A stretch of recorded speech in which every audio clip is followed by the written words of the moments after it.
Hey guys, it's Libby from the Coaster Bro. Today I'll be talking about my experience at Wild Adventures Christmas event, which I went to the other day. So their event is called Wild Adventures Christmas Wild and Bright. This is the first year that they started doing this specific Christmas event. And it's also my first time going to Wild Adventures during the Christmas time, so it was my first time seeing all the lights and everything that the park had to offer. And I actually worked at Wild Adventures this entire summer. The whole 2023 summer season, I was there as a ride operator. So I have visited to the park many times, but I visited the park about 2 times during the summer as a guest, and then my first time back in a while was this past Friday, December 15th, during the Christmas event. So in this video, I'm just going to be telling you guys what I had to experience, everything I rode, everything I saw during this Christmas event, and I'll just be telling you guys everything I did at my time at Wild Adventures. Alright, so first, I entered the park a little bit after the park opened. That park was open from 5 p.m. to 9 p.m. On Fridays, it's open at night, and then on the weekends, I think it's open from about 12 to 9. So it was not open during the day, but it was still light out when we first arrived. And for some reason, my ticket didn't work. It didn't scan. So the ticket guy made me go to guest services. And I, for some reason, just had to trade in my ticket. So that was a bit strange, but it all worked out all right. I got let into the park. It only took about 5 minutes. So I don't know if any of you guys have ever been to Wild Adventures, but there really aren't that many rides to experience. They have a really fun water park, but of course that's not open in December. So there aren't too many rides and attractions to experience, so I definitely recommend only going for a few hours, and you'll definitely have plenty of time. So first, I was there with my brother and sister, and we were just walking around the park at first, looking at all the new lights since we've never seen that before. And the park really did look good. There were lights kind of everywhere, but one thing that I thought was a bit strange was in some spots the music was really quiet or there wasn't any music at all. And there aren't that many people that go to Wild Adventures, especially during the Christmas event. I've never been during Halloween, but I expect that to be the most crowded time of the year because that's just what the crowd really enjoys, going to Halloween events. And when I worked there in the summer, it never really got that crowded except on the weekends some days, but usually the park was really dead. Since there weren't that many people in the park, it kind of took away from the environment. The park didn't have that much energy during this event, but definitely as the night went on, it got a bit more crowded. So yeah, we were just walking around the park. My brother wanted to ride Marsh Mayhem a lot, and I was like, all right, we'll ride that in a little bit, because we were just exploring the park a little bit, seeing how it looked. And then I ran into a few of my old coworkers, because there are a lot of people that still work there at the park that I worked with during the summer as a ride operator. And let me know if I might make a whole separate video of my experience working as a ride operator at this park, because I have a lot to talk about. It was definitely an experience.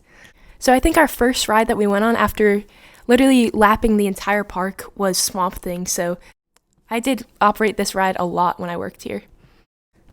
So I think we sat in maybe the middle back of the train, and it was actually running really well for the winter especially. It wasn't that cold outside, but I rode this a lot in the summer, just because as a ride operator you had to test the rides, certain rides a lot. So I rode Swamp Thing a lot, mostly in the morning. And it was a little after 5 by the time we rode it. It was definitely running well. That might just have been since we were sitting in the back, towards the back, but it was still good. I enjoyed it. So after Swamp Thing, I think we walked around a little bit more, went towards the back of the park. Swamp Thing's kind of in the front or middle of the park, right near the lake. So we made our way past the lake and went on the safari train, which I think during the Christmas event, it's called the Candy Cane Express, something like that. On the train, I don't know what was going on. I've ridden the train a few different times, but for some reason, this time, it was running insanely slow. I don't know if it was a new train driver or what was going on, but we were going 1 mile an hour the whole time, and we stopped. I forget if it stops usually in the middle of the ride, to view animals, but we were stopped there for a few minutes, which I'm not sure is normal, but it was cool looking at all the Christmas decorations that they added for the Candy Cane Express version of it. So yeah, we had a great time on the train. After that, we walked around a little bit more. I think we were going to go on Marsh Mayhem, but this is when things get interesting. When I worked at Marsh Mayhem, there were so many problems with this ride. It was constantly breaking down, getting stuck. So when we went back to the front of the park to try to ride Marsh Mayhem, it was closed, and I noticed the chain lift was not making a sound, so I was like, oh no, there's definitely something wrong with this thing. And I looked, and there's one car stuck on the lift hill, and one is literally valleyed. At the end of the ride, there's like, on these Wild Mice, there's little bunny hills. And, of course, the car was stuck in between both of them. It valleyed. I knew we were not going to be able to get on it on this night, so that was a bit disappointing, but I've ridden this ride many times. But it's still sad because that's one of their main attractions. Also, another thing to note, when we were walking around, there were so many different rides that were not open or broken. I think Boomerang looked abandoned, Twisted Typhoon opened up later in the night, and now Marsh Mayhem wasn't open either, so they don't only have like 6 coasters, and half of them were not even open, but I know it is the Christmas event, so I should cut them some slack, but it is just a bit disappointing when you have a small ride collection and most of them are closed. So after that, we were just kind of walking around the park again, experienced the lights. It was starting to get a little more dark outside. And then we rode Swamp Thing again. We were like, what should we ride? There isn't really that much left to go on, even though we just got here. So we decided to go on Swamp Thing again, because there was like no one there, of course. But for some reason, after we rode it, there started to get a little bit of a line, so good thing we rode it while we did. And it was fun again. It was still running really well for Swamp Thing. I mean, that ride is really short. Basically, every ride, except for the train at this park, are insanely short rides. Like, Swamp Thing, it says it's like 2.5 minutes long, but it's definitely less than a minute. So after that ride, we decided to go back to the back of the park. This park is really not that big if you haven't been there. It takes a few minutes to get from the front to the back of the park, so it's really easy to just keep walking around it like we did. So we went on one of the newer rides in the park, which is called Trail Trackers. It's this little Jeep safari ride. It has really good theming, definitely the best in the park. So I like what they did with that area. The new area in the back of the park is revamped. It's called Oasis Outpost, and it looks really good.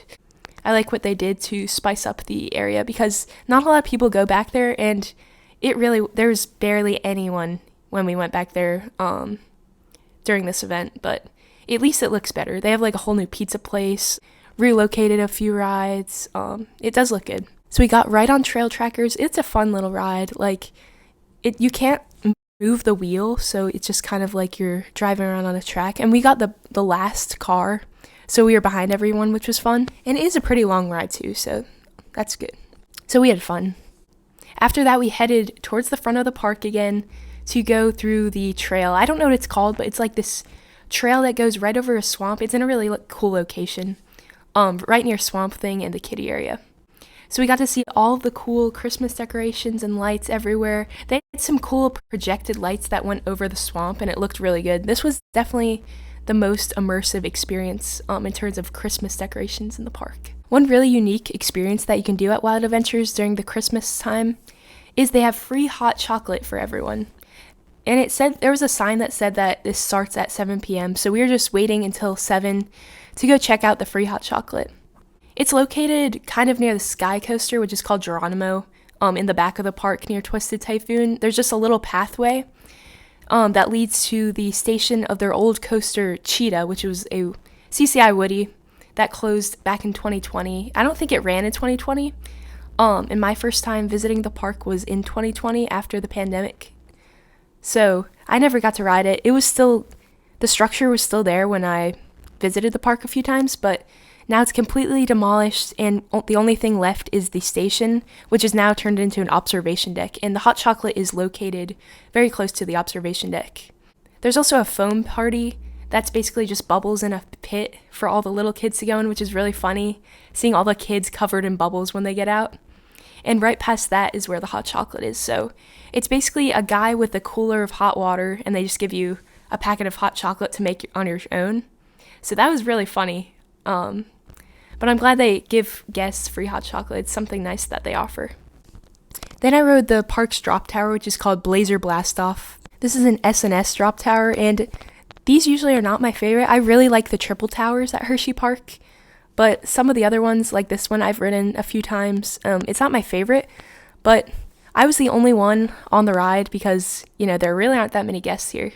So I got my own Zen ride, and it actually gave some good air. Like, I had a little bit of room. It wasn't touching my legs, which was nice. So it gave some decent air. It was a fun ride.